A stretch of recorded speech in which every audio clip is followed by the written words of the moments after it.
दोस्तों Vodafone idea की बात करें तो फ्राइडे को यहाँ पे करीब 100 करोड़ के ऊपर शेयरों की ब्लॉक डील हुई थी और अब इसकी डिटेल आ चुकी है कि किसने ये शेयर बेचे हैं और सामने कौन खरीदार था। तो नोकिया कंपनी ने अपने ये शेयर बेचे हैं मार्केट के अंदर और सामने गोल्डमैन सैच ने शेयर खरीदे। तो देख सकते हो कि पूरी डिटेल क्या है उसको समझने की कोशिश करेंगे। और जब गोल्डमैन सैच जैसी जो कंपनियां हैं जो कहते हैं कि वोडाफोन आइडिया आने वाले समय और नीचे जा सकता है और वो ख़रीदारी भी करे तो उसके पीछे वजह क्या है।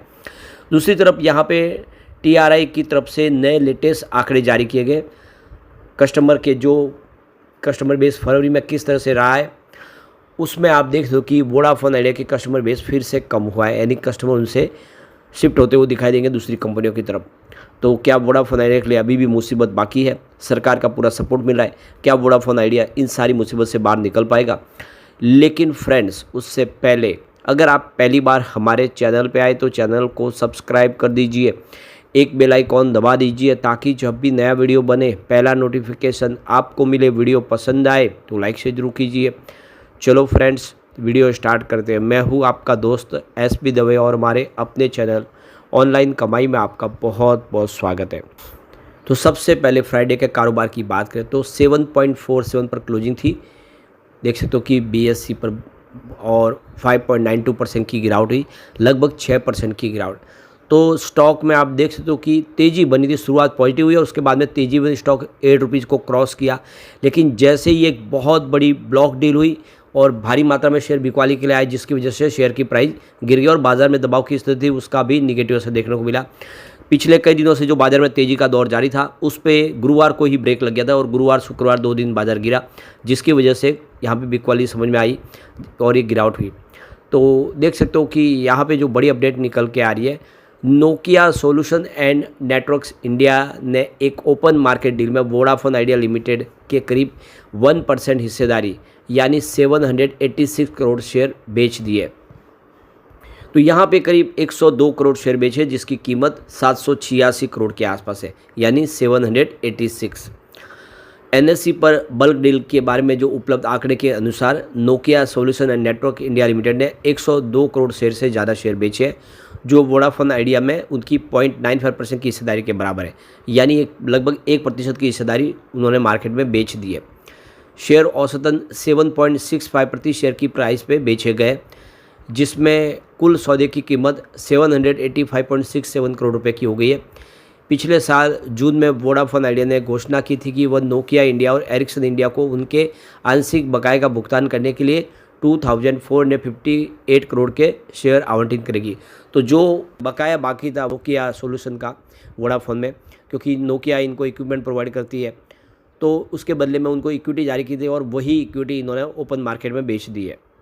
तो नोकिया को अपना पेमेंट लेना था और इस वजह से इन्होंने बाजार में शेयर बेचे क्योंकि उनको उनका जो बकाया पेमेंट था उसके बदले में ही ये इक्विटी जारी की गई थी। लेकिन सामने अगर आप देखें तो ग्लोबल जो इन्वेस्टर फर्म है गोल्डमैन सैक्स ने वोडाफोन आइडिया में 59.86 करोड़ शेयर यानी लगभग 0.55% की हिस्सेदारी खरीद ली है। तो जितने शेयर आप देखें जो बेचे हैं नोकिया ने उसके आधी खरीदारी अकेले गोल्डमैन सैक्स ने कर ली है। तो अभी जो दूसरे जो ये जो शेयर खरीदे जिसने उनकी खरीदारों की लिस्ट नहीं पता चली है, लेकिन गोल्डमैन सैक्स ने यहाँ पे 0.55% की हिस्सेदारी वोडाफोन आइडिया में ले ली है। यानी एक तरह से देखें तो ये मोहर लगी है गोल्डमैन सैक्स की कि ये स्टॉक आने वाले समय में बेहतर कर सकता है और इसीलिए उन्होंने यहाँ पे इस लेवल पे निवेश कर लिया है। तो वोडाफोन आइडिया के शेयर की बात करें शुक्रवार को बुरी तरह से टूट गए। सप्ताह के आखिरी कारोबार दिन ये करीब 6% टूटकर 7.47 पर आ गया। ट्रेडिंग के दौरान इसका रेंज 8.20 से 7.44 के बीच में रहा। बीते साल नवंबर में शेयर 6.60 के निचले स्तर पे आ गए थे। यह शेयर का जो 52 वीक का जो लो है और वहाँ से अगर आप देखें जून 2024 में 19.15 पर चला गया था, ये 52 वीक का हाई है। तो अब देख सकते हो कि स्टॉक काफ़ी करेक्ट भी हुआ है और फिर से निचले लेवल से बढ़ने की कुछ संभावना भी बनने लगी है। तो बीते दिनों संचार मंत्री ज्योतिरादित्य सिंधिया ने बताया कि सरकार की वोडाफोन आइडिया में अपनी हिस्सेदारी बढ़ाने की कोई योजना नहीं है। हाल में ही स्पेक्ट्रम नीलामी के बकाया 36,950 करोड़ रुपए की इक्विपमेंट बदलने के बाद अब सरकार के पास वोडाफोन आइडिया में 48.9% की हिस्सेदारी हो गई है।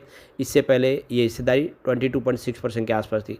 तो 2 बार बड़ी मदद सरकार की ने की है वोडाफोन आइडिया में और इस समय लगभग आधे कंपनी के मालिक सरकार है वोडाफोन आइडिया के अंदर, लेकिन सरकार ने क्लियर किया है कि वो मैनेजमेंट के किसी भी फैसले में दखलंदाजी नहीं करेंगे। जो भी फैसले होंगे वो प्रमोटर लेंगे, उसमें वोडाफोन आइडिया का कोई रोल नहीं होगा, भले ही वो इस समय 48% से ऊपर के हिस्सेदार हो।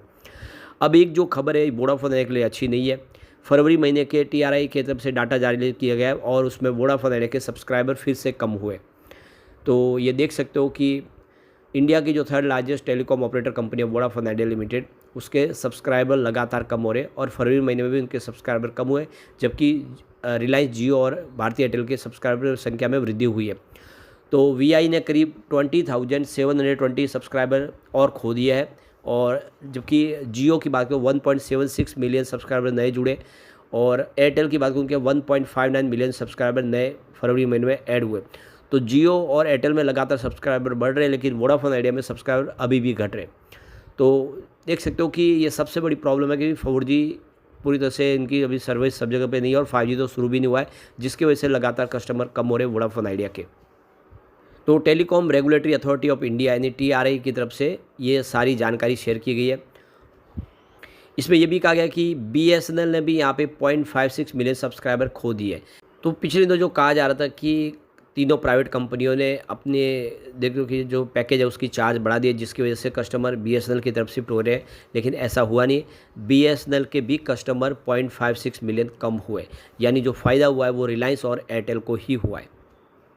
तो महीने के अंत तक जियो के सब्सक्राइबर की संख्या देखें तो ये 467.8 मिलियन सब्सक्राइबर है, और एयरटेल की बात करें उनके 388.55 मिलियन सब्सक्राइबर है, जबकि VI के पास 205.90 मिलियन सब्सक्राइबर है, और BSNL के पास 91.01 मिलियन सब्सक्राइबर है। तो ये देख सकते हो कि जियो और एयरटेल के सब्सक्राइबर की संख्या लगातार बढ़ी है। 2.76 मिलियन से लेके 1.154 बिलियन तक सब्सक्राइबर जुड़े फरवरी में। फरवरी महीने में जो देख सकते हो कि इस समय जियो के जो एक्टिव वायरलेस यूज़र है वो 445.97 मिलियन है, एयरटेल के 388.18 मिलियन है, और VI के 175.39 मिलियन है सब्सक्राइबर है। BSNL के यहाँ पे 58.38 मिलियन है।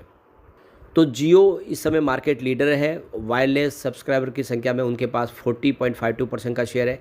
एयरटेल की बात करूँ उनके पास 33.67% का मार्केट शेयर है, और BSNL के पास मात्र 17.84% का ही मार्केट शेयर है।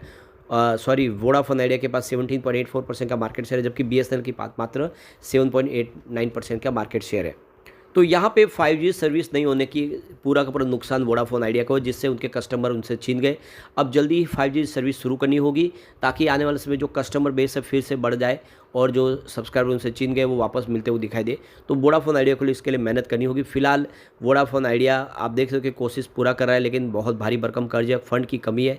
लेकिन जिस तरह से गोल्ड बैंक से एकदम भरोसा जताया, आने वाले समय वोडाफोन आइडिया फिर से कुछ बेहतर कर सकता है। लेकिन फ्रेंड्स, कोई भी इन्वेस्टमेंट करने से पहले अपने फाइनेंशियल एडवाइजर से एडवाइस ले ले, या अपना खुद का रिसर्च करें, क्योंकि मैंने वीडियो आपके एजुकेशनल पर्पज़ के लिए ही बनाए। वीडियो पसंद आए तो लाइक से जरूर कीजिए और चैनल को सब्सक्राइब कर दीजिए। Thank you friends.